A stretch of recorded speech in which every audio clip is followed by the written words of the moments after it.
Ráðgjafafyrirtæki Skref fyrir skref starfrækt í Sandgerði. Fyrirtæki sérhæfir sig meðal annars í ráðgjöf til fyrirtækja í ferðaþjónustu við að gera þekkingu innan þeirra sjálfbæra með það að markmiði að auka gæði og fagmennsku. Skref fyrir skref á í samstarfi við Evrópusambandið og tekur á móti fjölda evrópskra nemenda ár hvert. Nemendurnir koma til Íslands í verklega þjálfun. Nokkri þeirra hafa starfað á veitingahúsinu Vitanum í Sandgerði. Það sem að kannski var svona grunnurinn af því að við fórum í þetta samstarf var að fyrir nokkuð mörgum árum síðan þá byggðum við hjónin upp hótel í Hvalfirði og þá vantaði okkur þjálfaða starfsmenn til að geta skilað okkur gæðaþjónustu. Og þá fórum við af stað í alls konar Evrópuverkefni í samstarfi við háskóla, til dæmis í Finnlandi, og vorum í samstarfi við Litáen og vorum í samstarfi við Svíþjóð. Og í framhaldi af þessu samstarfi þá hef ég síðustu árin sett upp verkefni þar sem við erum að taka á móti starfsmönnum og stúdentum frá hinum ýmsu skólum í Evrópu, og hluti af þessu verkefnum tengist inn í Evrópuverkefnin sem við kallum í dag Erasmus-verkefni. Og þá var svo mikilvægt að eiga gott þjálfaraefni eða þjálfunarefni inn í íslenskum fyrirtækjum í ferðaþjónustu. Þess vegna hefur ég verið að þróa þessi verkefni sem ég kallaði í dag Hospice eða Hospitality Training System fyrir ferðaþjónustuna hérna á Íslandi, og það sem gerðist þegar ég fór að kynna þessi verkefni erlendis var að erlendir háskólar vildu svo gjarnan vera þáttakendur í þessu verkefnum.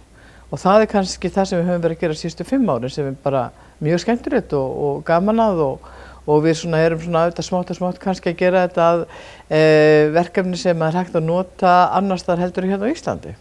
Þetta er svona verkefni sem að við getum mjög vel nýtt okkur í hinu víðasta samhengi, sérstaklega inn í atvinnugreinina ferðaþjónustu og þá kannski ekki síst á landsbyggðinni, því að hún eins og það sem að kannski einkennir landsbyggðin oft á tíðum í ferðaþjónustu, og ég þekki það nú ágætlega sjálf, að það er að fyrirtækin eru frekar lítil og það er kannski ekki hægt að senda alla starfsmenn á námskeið eða senda þau í góða þjálfun, eða eins og núna hefur gerst á síðustu 5 árum að staðirnir eru kannski með góða opnun í 6 til 8 mánuði á ári, og hvar eru þá þessi starfsmenn sem við þurfum ef við hugsum bara í þetta heila?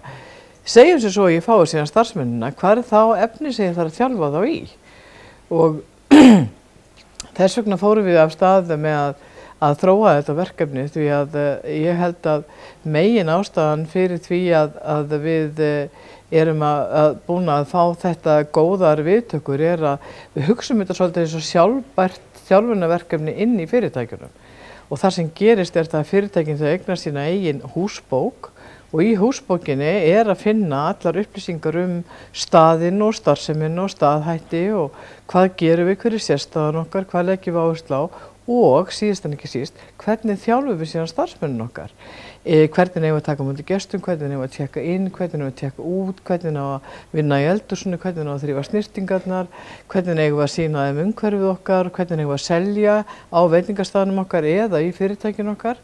Þetta er auðvitað klassískt efni sem að hægt kannski er að fá svona hluta til almennt út í bæ, en reynsla okkar af því að starfa með ferðaþjónustufyrirtækjum, sérstaklega á landsbyggðinni, er auðvitað svo að hvert og eitt fyrirtæki er einstakt. Þetta eru oft frumkvöðlar sem að fóru af stað með frábæra hugmynd og þekkingin er í þeirra haus, þeir kunna þetta sjálfir, og svo fer oft á tíðum of mikil tími í það að reyna að koma þessari þekkingu til skila til okkar starfsmanna eða okkar nánustu samstarfsmanna. Og þá þróuðum við kerfi sem raunverulega er byggt innan frá í fyrirtækjunum, ekki utan frá, og það kerfi köllum við Hospice. Og það byrjum við á því að þjálfa raunverulega eigendur og stjórnendateymið eða 3-4 kannski sem að geta síðan verið hinir eiginlegu þjálfara fyrir starfsmenn eða stúdenta sem að koma. Þannig er þjálfunin sjálfbær inn í fyrirtækjunum. Brynhildur Kristjánsdóttir, eigandi veitingahússins Vitans í Sandgerði, hefur nýtt sér þjálfunarkerfi Hospice og þannig þjálfa sína starfsmenn á nýjan hátt. Þetta er búið að hjálpa okkur alveg gríðarlega mikið. Við byrjuðum náttúrulega á því að fara í læri hjá Skref fyrir skref og það var heilmikið þjálfun sem við þurftum að fara í gegnum. Áður en við gátum svo farið að þjálfa okkar starfsmenn, þó svo að við sem búin að vera með starfsmenn öll þessi ár, að þá vorum við ekki með þessa markvissu þjálfun eins og við okkur sem semst búið að kenna okkur núna að gera og þannig að við erum miklu öflugri núna að taka á móti nýjum stúdentum, nýjum starfsmönnum því að þetta bara já, þetta fyrir hjálpa okkur greiðarlega mikið. Og getur nefnt dæmi svona aðferði sem þið notið til að þjálfa nýtt starfsfólk? Já, þar sem við erum að gera núna, við höfum verið að búa til þessi vídeó og láta starfsmennina gera vídeó sem og þau læra svo mikið á því og þó svo ég sé búin að sýna þeim allar hluti svona og að gera þetta og allt það, en þá kemst ég að því mjög oft að þau ekkert að gera þetta eins og ég kendi þeim það. Þannig að gera vídeóin, þá hef ég þau fyrir fram með mig og ég get aftur sagt þeim, nei, þarna ert að gera rangt og þarna getur þú gert betur, þarna ert að nota mikið af efnum og eitt og annað eins og þetta. Agne Gæsáskæti, þjónanemi frá Litáen, starfar á Vitanum. Hún segir það skemmtilega reynslu að starfa á fjölskylduveitingastað á Íslandi og ólíkt því sem hún hefur áður kynnst. That in our country it's not almost no one have a family restaurant. It's like a big. Hún segir að heima í Litáen sé ekki mikið fjölskylduveitingastaði, heldur frekar stærri fyrirtæki. Hún segir að hérna á Íslandi sé mismunandi fólk valið til starfa og að þau læri margt.